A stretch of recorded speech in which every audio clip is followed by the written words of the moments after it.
हमारे अखबार वाले भी लिखते थे पाकिस्तान के पास भी न्यूक्लियर है। तो हमारे पास क्या है भाई? ये दिवाली के लिए रखा है क्या? दोस्तों, अगर आपको भी देश की सेना और पीएम मोदी पर पूरा भरोसा है और अगर आप भी ऐसा मानते हैं कि मोदी है तो हर जीत मुमकिन है, तो आप अभी इस वीडियो को लाइक और लाल बटन को दबा के चैनल को सब्सक्राइब करके घंटी बजाइए और कमेंट में लिखिए जय हिंद। दोस्तों, आज के मुख्य समाचार में सबसे पहली और बड़ी खबर में आपको बताएंगे कि पाकिस्तानी पत्रकार ने पीएम शहबाज को फटकारा, कहा कश्मीर भूलकर भारत से दोस्ती कर लो तो तुम्हारे हालात सुधर जाएंगे। इसी के साथ दूसरी ब्रेकिंग न्यूज में जिक्र होगा कि चीन को सबक सिखाने के लिए भारत तैयार, जापान के आसमान में दम दिखा रहा है सुखोई फाइटर जेट। तीसरी ब्रेकिंग न्यूज में जिक्र होगा कि 2024 में मोदी फिर बनेंगे प्रधानमंत्री, अमित शाह ने कर दिया बड़ा ऐलान। चौथी ब्रेकिंग न्यूज में आपको बताएंगे कि कटोरा लेकर भीख मांगने पर कर दिया पाकिस्तान को मजबूर, पाकिस्तान में वायरल हो रहा है पीएम मोदी का वीडियो। और साथ ही साथ पांचवी ब्रेकिंग न्यूज में जिक्र होगा कि भारत पाकिस्तान सीमा पर 30 करोड़ की हेरोइन बरामद, 2 गिरफ्तार, पुरी के जगन्नाथ मंदिर में मची भगदड़। दोस्तों, हर एक खबर की गहराई में आपको ले जा रहे हैं, लेकिन फिर से आपसे निवेदन, वीडियो लाइक करना मत भूलिएगा। फटाफट रुक करते हैं आज की पहली खबर की तरफ। पाकिस्तान पत्रकार ने पीएम शहबाज को फटकारा और कहा कि कश्मीर को भूल जाओ और भारत से दोस्ती कर लो तभी हालत सुधरेंगे। जी हां दोस्तों, पाकिस्तान की आर्थिक हालत बिल्कुल सही नहीं है, वो एक गहरे संकट से गुजर रहा है और इसके बावजूद वहां की सरकार हमेशा से अपने आंतरिक मामलों से दूर हटकर कश्मीर मुद्दे को ज्यादा तवज्जो देती रही है। इसको लेकर वहां के एक मशहूर पत्रकार कमरान यूसुफ ने एक्सप्रेस ट्रिब्यून में लिखे एक आर्टिकल में इस बात का खुलासा किया है कि पाकिस्तान के पूर्व आर्मी प्रमुख जनरल बाजवा अपने दूसरे कार्यकाल में भारत के साथ रिश्ते सुधारने के लिए जी जान लगा चुके थे। उन्होंने ये भी दावा किया है कि भारत के पीएम नरेंद्र मोदी 2021 में पाकिस्तान का दौरा करना चाहते थे और भारत पाकिस्तान के रिश्ते को सुधारने की पहल करते। अभी पाकिस्तान की जिस तरह के हालात हैं उनको देखते हुए वहां के लोग भारत से आपसी संबंधों को सुधारने पर जोर देने को कह रहे हैं और इस वक्त पाकिस्तान कर्ज में डूबा हुआ है। रुक करते हैं अगली ब्रेकिंग न्यूज की तरफ। चीन को सबक सिखाने के लिए भारत तैयार, जापान के आसमान में दम दिखा रहा सुखोई फाइटर जेट। जी हां दोस्तों, चीन के आक्रामक और विस्तारवादी हिमाकत से निपटने के लिए पहली बार भारत और जापान की वायुसेना मिलकर सैन्य अभ्यास कर रही है। चीन का अपने हर पड़ोसी देश Bharat, Japan, Vietnam, Laos, Bhutan, Nepal के साथ सीमा विवाद है और इसकी मुख्य वजह उसका हठी और अड़ियल रवैया है। चीन के इसी हठी और अड़ियल रवैये पर नकेल कसने के लिए 2 पड़ोसी देशों ने कमर कस ली है। Japan air self defence force के अनुसार जापान और भारत ने सामरिक और तकनीकी कौशल को बढ़ाने के लिए टोक्यो के आसपास के क्षेत्र में वीर गार्जियन के रूप में जाना जाने वाला एक संयुक्त सैन्य अभ्यास शुरू किया है। चीन और रूसी हमले के खतरे का सामना कर रहे जापान में भारतीय वायुसेना के सुखोई 30 फाइटर जेट ने गरजना शुरू कर दिया है और जापान और भारत के बीच पहला संयुक्त फाइटर जेट अभ्यास 16 जनवरी को शुरू हो गया। रुक करते हैं अगली ब्रेकिंग न्यूज की तरफ। 2024 में मोदी फिर बनेंगे प्रधानमंत्री, अमित शाह ने दिया ये बड़ा बयान। जी हां दोस्तों, आज से बीजेपी की 2 दिवसीय राष्ट्रीय कार्यकारिणी की बैठक शुरू है और इस बैठक से पहले अमित शाह ने कहा कि गुजरात में विधानसभा चुनाव के नतीजे काफी अहम हैं और ये नतीजे न सिर्फ गुजरात के लिए बल्कि पूरे देश के लिए अहम है। गुजरात चुनाव के नतीजों ने बिल्कुल स्पष्ट संदेश दिया है कि नरेंद्र मोदी एक बार फिर से 2024 में देश के प्रधानमंत्री बनने जा रहे हैं। ये कांग्रेस और आम आदमी पार्टी को एक संदेश है। अमित शाह ने कहा कि गुजरात के लोगों ने भाजपा की मदद करके एक बार फिर से रिकॉर्ड बहुमत से कमल खिलाया है। जो लोग पीएम मोदी को बदनाम करने की कोशिश कर रहे थे उन्हें गुजरात के लोगों ने जवाब दिया है। अमित शाह ने कहा कि गुजरात के लोगों ने जातिवाद के जहर को खत्म करने का काम किया है। जो लोग खोखले वादे करके लुभाने की कोशिश कर रहे थे उन्हें गुजरात के लोगों ने थप्पड़ मारा है। जो लोग गुजरात और नरेंद्र मोदी का अपमान कर रहे थे उन्हें लोगों ने जवाब दिया है। ये बिल्कुल ही स्पष्ट संदेश है कि नरेंद्र मोदी कश्मीर से लेकर कन्याकुमारी, द्वारका से कामाख्या तक निर्विवाद नेता हैं और एक बार फिर से 2024 में वो प्रधानमंत्री बनेंगे। दोस्तों, रुक करते हैं अगली ब्रेकिंग न्यूज़ की तरफ, लेकिन उससे पहले कि आप भी अमित शाह की बात का समर्थन करते हैं कमेंट करके बताइए। वीडियो अभी तक लाइक नहीं किया तो लाइक कीजिए। रुक करते हैं अगली ब्रेकिंग न्यूज़ की तरफ। कटोरा लेकर भीख मांगने पर कर दिया पाकिस्तान को मजबूर, पाकिस्तान में वायरल हो रहा है पीएम मोदी का वीडियो। जी हाँ दोस्तों, प्रधानमंत्री नरेंद्र मोदी का एक वीडियो क्लिप पाकिस्तान में इन दिनों खूब शेयर किया जा रहा है और इसके जरिए पूर्व पीएम इमरान खान की पार्टी के नेता शहबाज शरीफ सरकार पर खूब निशाना साध रहे हैं। वीडियो में पीएम मोदी कहते हैं कि हमने पाकिस्तान की सारी हेकड़ी निकाल दी है, पाकिस्तान को कटोरा लेकर दुनिया भर में घूमने के लिए मजबूर कर दिया है। दरअसल तहरीक-ए-इंसाफ पार्टी के लीडर्स पाकिस्तान के मौजूदा वित्तीय संकट के लिए पीएम शहबाज को जिम्मेदारी ठहरा रहे हैं और इसे लेकर सत्ताधारी दल को चारों ओर से घेरा जा रहा है। वहीं दोस्तों आपको बता दें कि पीएम मोदी का जो वीडियो वायरल हो रहा है वो उनके भाषण का एक हिस्सा है। मोदी ने 2019 के लोकसभा चुनाव के दौरान राजस्थान के बाड़मेर में जनसभा को संबोधित करते हुए ये बात कही थी और इस दौरान उन्होंने परमाणु हमले की पाकिस्तान की धमकियों का भी जिक्र किया था और मोदी ने कहा था कि हमने पाकिस्तान की धमकियों से डरना बंद कर दिया है। आए दिन पाकिस्तान न्यूक्लियर बम की धमकी देता था, तो हमारे पास जो न्यूक्लियर है वो दिवाली के लिए रखा है क्या? आतंक के सरपरस्तों को सबक सिखाने के लिए हम उनके घर में घुसकर मारते हैं। दोस्तों रुक करते हैं अगली ब्रेकिंग न्यूज की तरफ। भारत पाकिस्तान सीमा पर 30 करोड़ की हेरोइन बरामद, 2 गिरफ्तार, पुरी के जगन्नाथ मंदिर में भगदड़। जी हाँ दोस्तों, आपको बता दें कि सीमा सुरक्षा बल ने राजस्थान के श्रीगंगानगर सेक्टर से लगी भारत पाकिस्तान अंतर्राष्ट्रीय सीमा पर तस्करी के बड़े प्रयास को विफल करते हुए 2 तस्करों को गिरफ्तार किया। इनके पास से करीब 30 करोड़ की हेरोइन बरामद की गई है और ये हेरोइन ड्रोन के जरिए पाकिस्तान से भारत में गिराई गई थी। गाड़ी में डिलीवरी लेने आए तस्करों ने बीएसएफ जवानों पर फायरिंग भी की थी। हालांकि जवानों ने तस्करों की गाड़ी पर जवाबी फायरिंग की, जिसके बाद 2 को पकड़ा गया। रुक करते हैं ब्रेकिंग न्यूज की तरफ। 2023 के विधानसभा चुनाव को लेकर बीजेपी ने कस ली कमर। रविशंकर प्रसाद ने किया दावा, सभी 9 राज्यों में बनेगी भाजपा सरकार। जी हाँ दोस्तों, दिल्ली के एनडीएमसी कन्वेंशन सेंटर में भारतीय जनता पार्टी की 2 दिवसीय राष्ट्रीय कार्यकारिणी की बैठक चल रही है और इस बैठक में प्रधानमंत्री नरेंद्र मोदी, बीजेपी अध्यक्ष जेपी नड्डा, मंत्री अमित शाह, रक्षा मंत्री राजनाथ सिंह और बीजेपी शासित राज्यों के मुख्यमंत्री सहित करीब 350 पदाधिकारी शामिल हुए और इस बैठक में 2023 के विधानसभा चुनाव और 24 के लोकसभा चुनाव की रणनीति पर चर्चा है। पूर्व केंद्रीय मंत्री और वरिष्ठ बीजेपी नेता रविशंकर प्रसाद ने मीडिया से बात करते हुए कहा कि 2023 हमारे लिए बहुत महत्वपूर्ण है और हमें 9 प्रदेशों में चुनाव लड़ना है।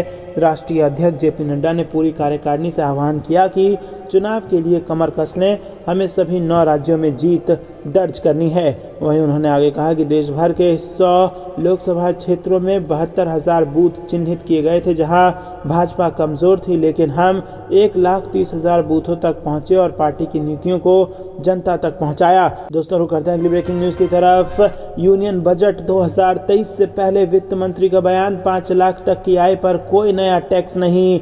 और इसी के साथ क्या कहा आपको बता दें दोस्तों कि वित्त वर्ष 2023-24 का बजट पेश होने में कुछ ही दिनों का समय रह गया है, लेकिन इससे पहले केंद्रीय वित्त मंत्री निर्मला सीतारमण ने एक इवेंट में बड़ा बयान देते हुए कहा है कि वो भी एक मध्यम वर्गीय परिवार से आती हैं और उनका दर्द समझ सकती हूँ। सरकार की ओर से अब तक 5 लाख रुपए से कम कमाने वाले लोगों पर कोई भी नया टैक्स नहीं लगाया।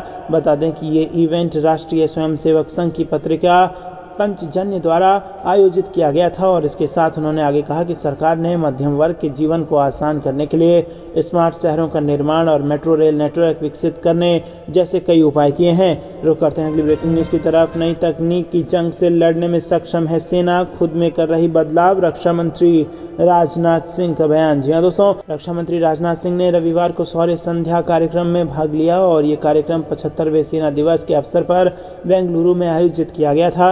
रक्षा मंत्री ने 75वें सेना दिवस कार्यक्रम को संबोधित करते हुए कहा कि मैं थल सेना दिवस पर कर्नाटक की पावन भूमि से उन सभी महान विभूतियों को नमन करता हूं जिनके त्याग और बलिदान के कारण हमारे देश की संप्रभुता एक और अखंड है। दोस्तों रुक करते हैं अगली ब्रेकिंग न्यूज की तरफ। राम मंदिर पर आतंकी हमले की साजिश, जैश ए मोहम्मद ने बनाया प्लान, इंटेलिजेंस एजेंसियों को मिला इसका इनपुट। जी हाँ दोस्तों, गणतंत्र दिवस के मौके पर देश की राजधानी दिल्ली समेत कई बड़े शहरों पर आतंकियों की नजर बनी हुई है।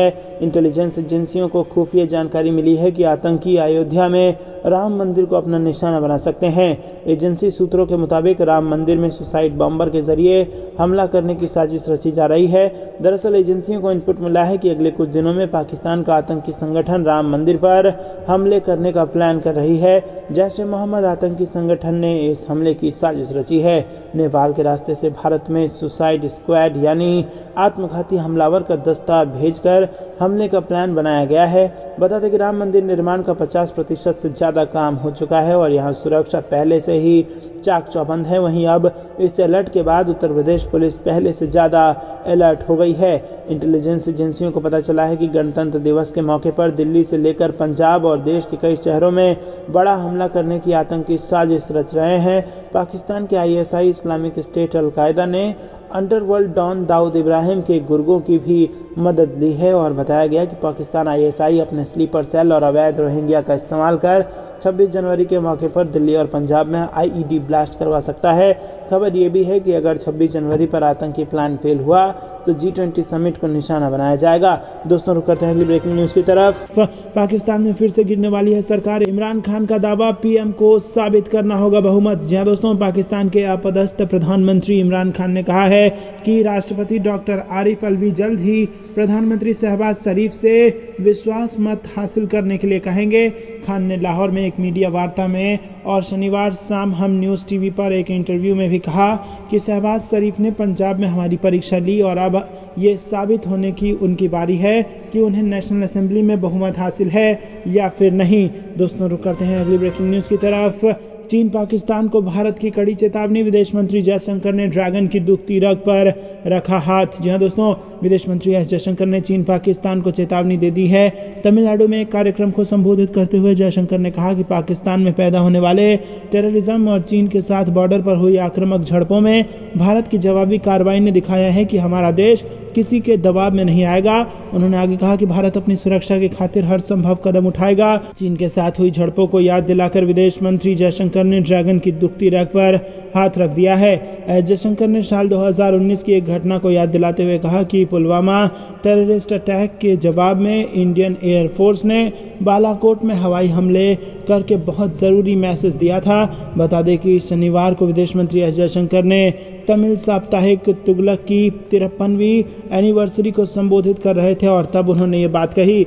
रुक करते हैं अगली ब्रेकिंग न्यूज़ की तरफ। वडगाम में सुरक्षा बलों और आतंकियों के बीच मुठभेड़, पूरे इलाके में तलाशी अभियान शुरू। जी हां दोस्तों, जम्मू कश्मीर के वडगाम में सुरक्षा बलों और आतंकियों के बीच मुठभेड़ हो गई है और इसके साथ ही पूरे इलाके में तलाशी अभियान चलाया गया है। आतंकियों को पकड़ने के लिए आने जाने वाले रास्तों पर सुरक्षा बल तैनात हैं। पुलिस अधिकारी ने बताया कि मध्य कश्मीर के वडगाम जिले के रेडबुग मागम में आतंकियों के होने की सूचना मिली थी और इसके बाद संयुक्त तलाशी अभियान चलाया गया। एक ठिकाने पर जब सुरक्षा बल पहुंचे तो आतंकियों ने उन पर फायरिंग कर दी और इसके बाद जवाबी कार्रवाई की गई। दोस्तों रुक करते हैं अगली ब्रेकिंग न्यूज़ की तरफ। दिल्ली को दहलाने की साजिश नाकाम, 2 आतंकवादी गिरफ्तार, निशाने पर थे कई नेता। जी हां दोस्तों, गणतंत्र दिवस मुख्य समारोह से पहले दिल्ली पुलिस की स्पेशल सेल ने एक बड़ी आतंकी साजिश को नाकाम किया है। पुलिस ने दिल्ली के जहांगीरपुरी से 2 आतंकवादियों को गिरफ्तार किया और उनके पास से हथियारों का जखीरा बरामद किया। दिल्ली स्पेशल सेल के एडिशनल सीपी प्रमोद कुशवाहा ने बताया कि स्पेशल सेल की पुलिस ने जो 2 आतंकवादी पकड़े हैं उसमें एक का नाम नौशाद और दूसरे का जगजीत जस्सा है। इन्हें जहांगीरपुरी इलाके से पकड़ा गया और इनके पास से 2 हैंड ग्रेनेड, 3 पिस्तौल और कार्ट्रिज बरामद हुआ है। बताया जा रहा है कि दिल्ली से गिरफ्तार दोनों आतंकवादी ने पिछले साल एक व्यक्ति की हत्या कर दी थी। पी कुशवाहा अतिरिक्त सीपी विशेष प्रकोष्ठ ने बताया कि उन्होंने दिसंबर 2022 में केवल अपने आकाओं को अपनी क्षमताओं का प्रदर्शन करने के लिए एक व्यक्ति को मार डाला था। रुक करते हैं अगली ब्रेकिंग न्यूज़ की तरफ। चीन और पाकिस्तान पर गरजे जनरल, कहा हर स्थिति से निपटने के लिए तैयार। जी हां दोस्तों, सेना दिवस पर सालाना परेड में सेना अध्यक्ष जनरल मनोज पांडे के निशाने पर पाकिस्तान और चीन रहे और उन्होंने पश्चिमी सीमा पार के आतंकी ढांचों पर चिंता जताई और उत्तरी सीमा पर किसी भी आकस्मिक स्थिति से निपटने के लिए तैयार होने का भरोसा भी दिलाया।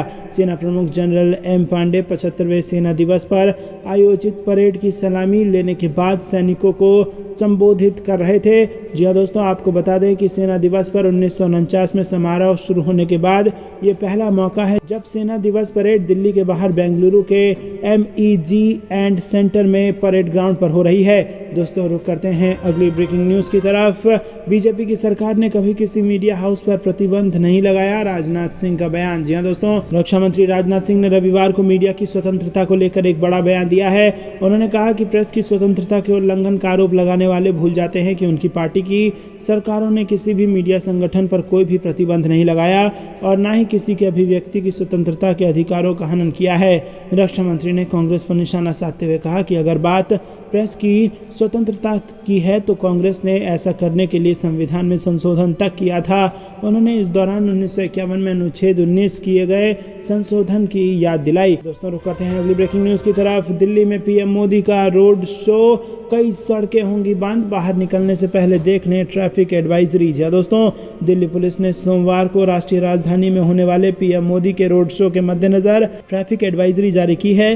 भारतीय जनता पार्टी 16 जनवरी को दोपहर 3 बजे से पटेल चौक से सांसद मार्ग, जय सिंह रोड जंक्शन तक तक एक रोड शो आयोजित करने वाली है।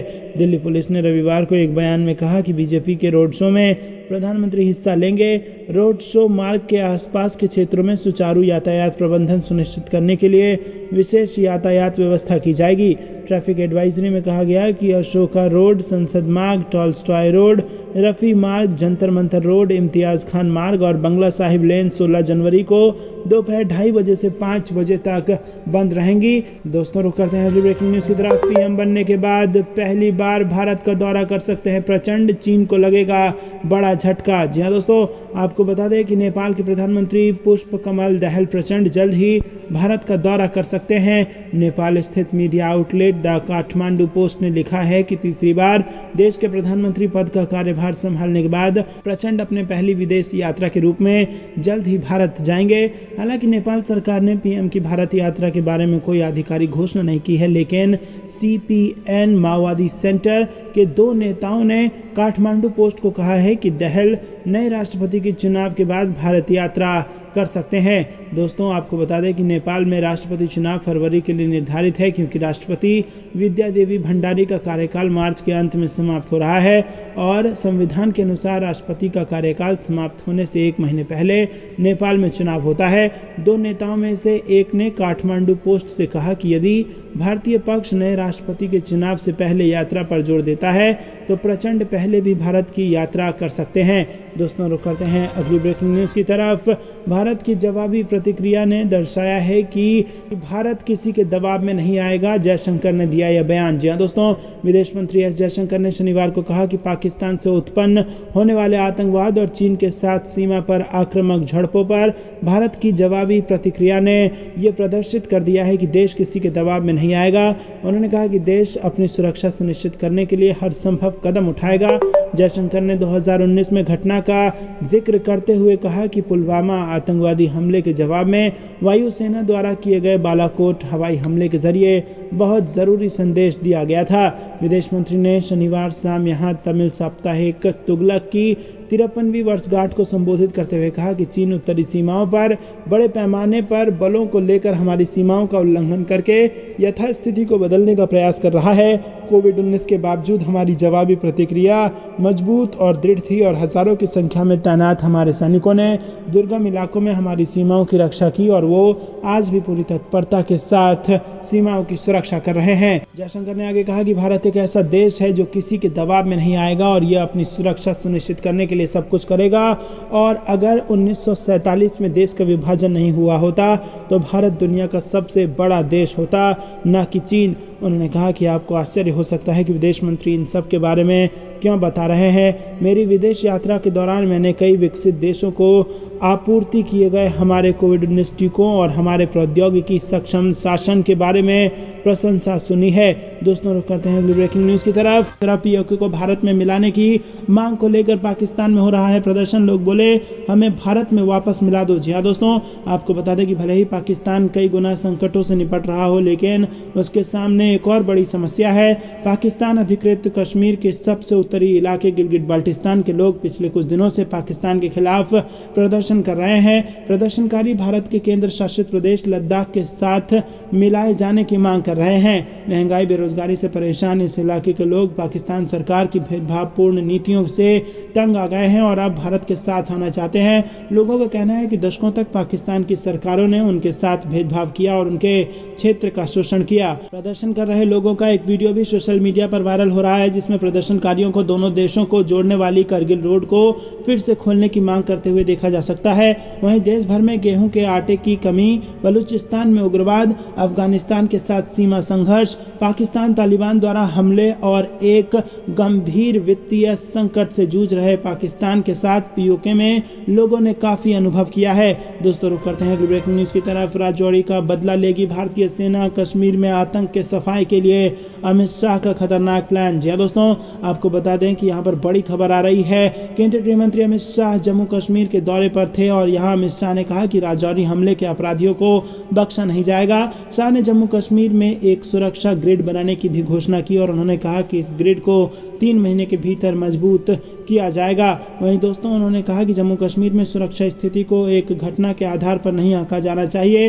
उन्होंने कहा कि 2019 में अनुच्छेद 370 को निरस्त करने के बाद केंद्र शासित प्रदेश में कम से कम घटनाएं और मौतें देखी गई हैं। शाह ने जम्मू में एक संवाददाता सम्मेलन में कहा कि जहां तक अल्पसंख्यक हत्याओं का संबंध है, इन तीनों वर्षों में इसके सबसे कम आंकड़े देखे गए हैं और हमने आने वाले दिनों में क्षेत्र में एक सुरक्षा ग्रिड के निर्माण पर चर्चा की है। मैं कह सकता हूं कि सभी एजेंसियां 100% सतर्क हैं और आने वाली चुनौतियों से निपटने के लिए तैयार हैं। रुक करते हैं अगली ब्रेकिंग न्यूज़ की तरफ। एलएसी पर चीन के नापाक मंसूबों को नहीं बर्दाश्त करेगा भारत, खतरों के हिसाब से सैनिकों की तैनाती का काम हुआ पूरा। जी दोस्तों, सीमा विवाद सुलझाने को लेकर चीन कितना गंभीर है, अब ये चर्चा बेमानी होती जा रही है। चीन कहता कुछ है और करता कुछ है। भारत भी इस बात को बेहद अच्छे से समझने लगा है और इसी का नतीजा है कि भारत भी पिछले कुछ सालों से सीमा से सटे इलाकों में बुनियादी ढांचे के विकास पर ज़्यादा ध्यान दे रहा है। चीन के किसी भी नापाक मंसूबे से निपटने के लिए भारत ने भी सीमा पर पर्याप्त संख्या में सैनिकों की तैनाती की है। थल सेना अध्यक्ष जनरल मनोज पांडे ने 12 जनवरी को इस बात की पुष्टि भी की है। सेना दिवस से पहले दिल्ली में मीडिया से मुखातिब होते हुए जनरल मनोज पांडे ने कहा कि चीन से लगी सीमा पर हालत स्थिर है, लेकिन चीन के पुराने रवैये को देखते हुए कुछ कहा नहीं जा सकता। दोस्तों रुक करते हैं अगली ब्रेकिंग न्यूज़ की तरफ। चीन को भारी पड़ रही होशियारी, कहीं का नहीं छोड़ेगा कोरोना, स्टडी से मचा हड़कंप। जी हाँ दोस्तों, चीन में कोरोना वायरस जमकर कहर बरपा रहा है।